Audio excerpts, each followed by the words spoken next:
Are you down for this? If you're in the mood, we can take it to the moon. Just like a movie scene, table for two. No need to be fair, I want you instead.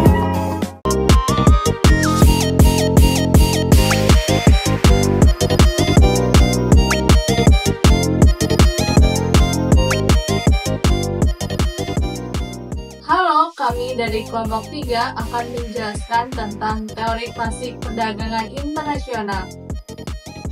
Nah, teori perdagangan internasional itu dapat menjelaskan arah dan komposisi perdagangan antar beberapa negara serta dampaknya terhadap struktur perekonomian suatu negara. Teori perdagangan internasional dapat menunjukkan adanya keuntungan yang timbul dari adanya perdagangan internasional, yaitu atau disebut juga gains from trade. Kemudian terdapat 3 teori klasik perdagangan internasional, yaitu yang pertama ada absolute advantage atau kemanfaatan absolut oleh Adam Smith. Kemudian yang kedua ada comparative advantage, kemanfaatan relatif oleh John Stuart Mill. Yang terakhir ada comparative cost, biaya relatif oleh David Ricardo.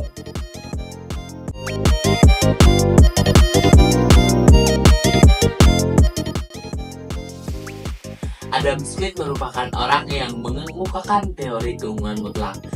Dia berpendapat bahwa teori keunggulan mutlak menjelaskan sebagai kondisi di mana suatu negara dapat menghasilkan atau memproduksi barang atau jasa lebih banyak dibandingkan dengan para pesaingnya, dengan mengeluarkan biaya yang lebih rendah dalam memproduksinya sehingga mendapatkan keuntungan yang lebih besar. Negara dapat dikatakan mempunyai keunggulan mutlak apabila dapat menghasilkan sesuatu yang tidak dapat dihasilkan negara lain. Sebagai contoh, Jepang adalah negara yang memproduksi mobil dalam jumlah besar dengan merek-merek ternama seperti Honda, Suzuki, dan lain-lain.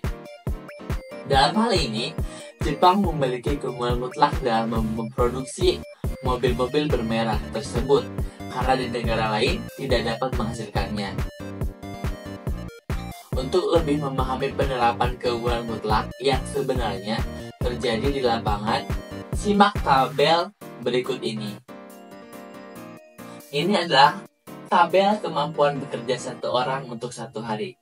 Dari tabel ini diketahui bahwa Indonesia mampu memproduksi beras lebih baik daripada Cina.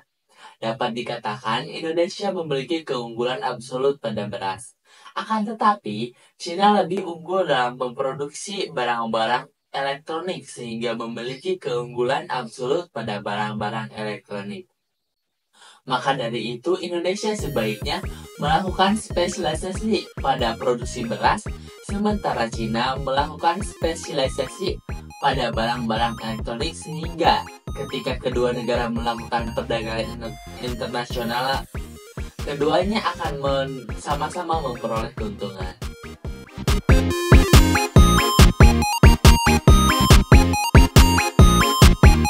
Teori ini dikemukakan oleh seorang bernama David Ricardo. Teori ini muncul untuk mengatasi kelemahan dalam teori keunggulan absolut, di mana negara yang tidak memiliki keunggulan absolut berbeda nasibnya dibandingkan dengan negara yang memiliki keunggulan absolut.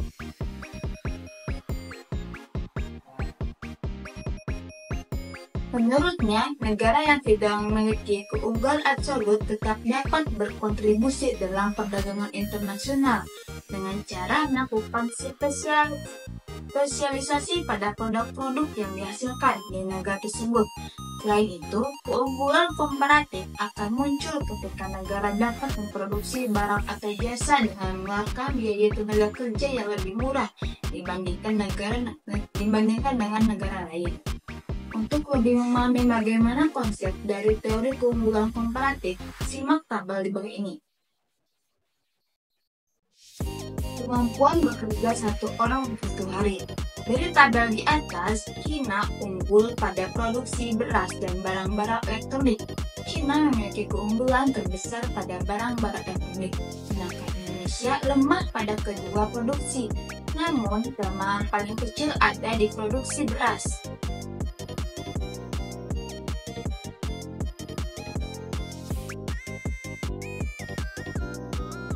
seharusnya Indonesia berspesialisasi pada beras dan Cina pada barang-barang elektronik, sehingga apabila kedua negara melakukan perdagangan internasional akan saling menguntungkan satu sama lain.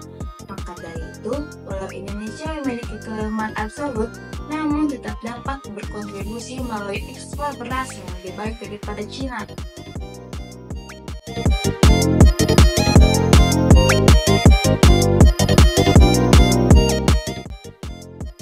Teori klasik yang dikemukakan oleh John Stuart Mill berfokus pada utilitarianisme, yaitu prinsip bahwa tindakan yang benar adalah memaksimalkan kebahagiaan atau utilitas. Mill berargumen bahwa moralitas suatu tindakan ditentukan oleh konsekuensinya, dan tindakan yang menghasilkan kebahagiaan terbesar bagi jumlah orang terbanyak dianggap sebagai yang paling etis. Penjelasannya adalah Mill mengembangkan teori ini dengan menekankan bahwa kebahagiaan adalah tujuan manusia.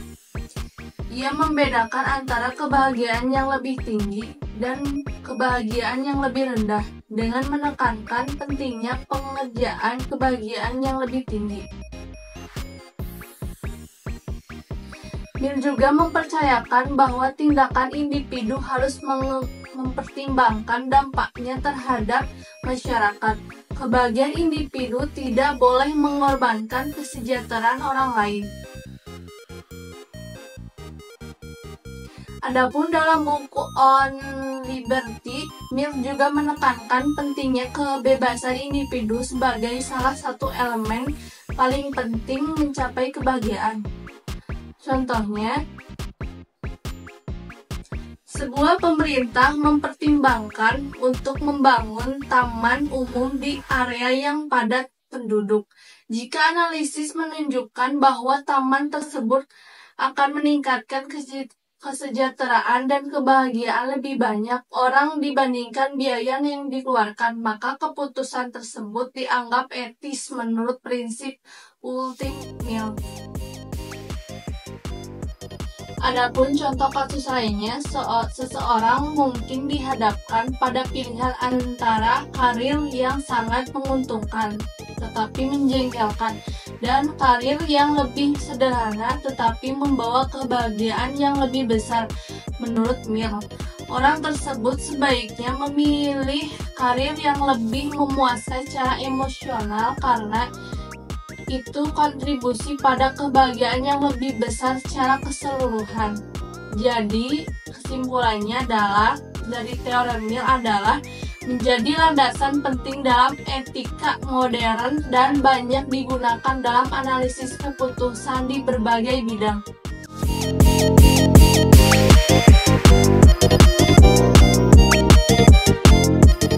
Kemudian ada manfaat perdagangan internasional.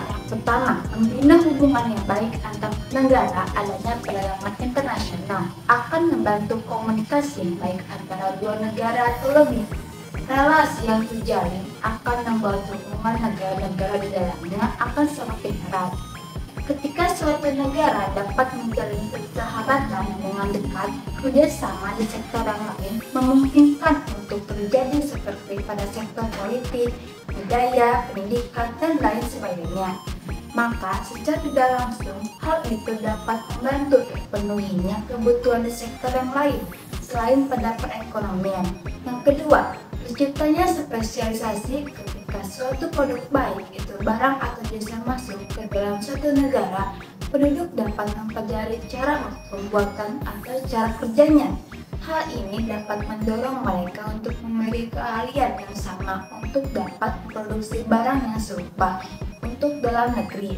Ketika penduduk dapat memproduksi barang atau jasa yang sebelumnya tidak dapat diproduksi sendiri, akan membuat mereka dapat menghasilkan produk serupa yang dapat diekspor sehingga mendatangkan keuntungan tambahan dalam negeri.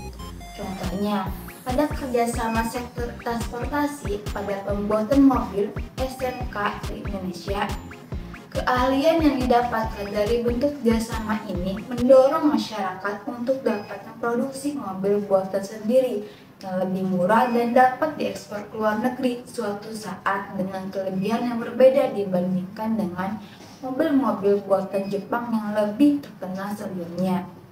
Yang ketiga, tingkat kemakmuran negara meningkat. Tidak dapat dipungkiri bahwa manfaat yang dapat diterima oleh negara dari perdagangan internasional adalah meningkatnya kemakmuran.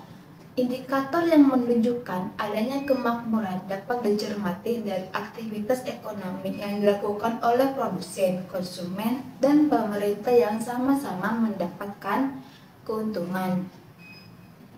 Ketiganya sama-sama merasakan kemakmuran dari kegiatan ini.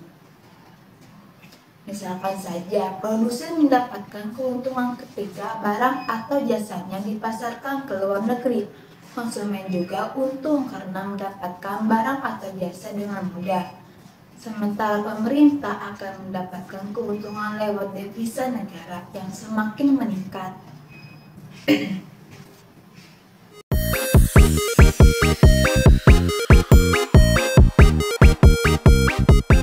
Teori perdagangan internasional seperti yang dikembangkan oleh tokoh-tokoh seperti Adam Smith dan David Ricardo memiliki beberapa kekurangan. Yang pertama, teori klasik berasumsi bahwa berfungsi secara sempurna, yaitu tidak ada hambatan perdagangan seperti tarif kuota dan regulasi lainnya. Padahal dalam kenyataannya banyak negara memperlakukan berbagai kebijakan yang menghambat perdagangan bebas. Kedua, teori klasik yaitu tidak mempertimbangkan bahwa dalam beberapa industri peningkatan skala produk dapat menurunkan biaya produksi. Hal ini berarti bahwa negara-negara yang sudah mapan dalam suatu industri memiliki keunggulan yang signifikan hanya karena ukuran pasar atau kapasitas produksi. Yang ketiga ialah teori klasik mengasumsikan teknologi tetap dan tidak berubah seiring waktu.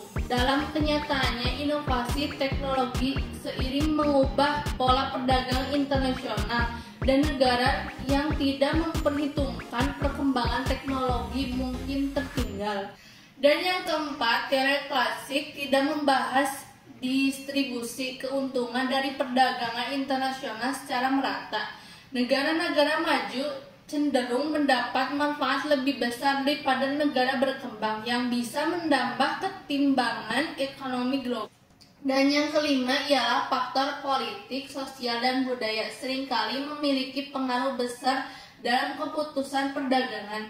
Teori klasik yang berfokus pada efisiensi ekonomi tidak memperhitungkan kompleksitas ini. Kekurangan ini mendorong berkembangnya teori-teori perdagangan internasional modern yang lebih kompleks dan realistis. 1, 2, 3. Untuk yang pertama yaitu teori absolute advantage. Teori ini berdasarkan pada besaran variabel real, bukan nomor atau monet. Maju. Pose. Belah ditutup ya anjir. Ih, aca apa? 1, 2, 3. Kemudian terdapat 3 teori klasik perdagangan internasional. Yang pertama itu ada absolute advantage. Ulang. Dengan menekankan pentingnya mengejar Apa non? coba langsung teksnya. ini mendorong negara untuk sepenuhnya berspesialisasi.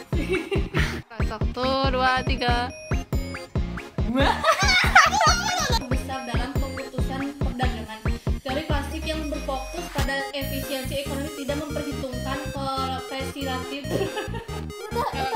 lambat lagi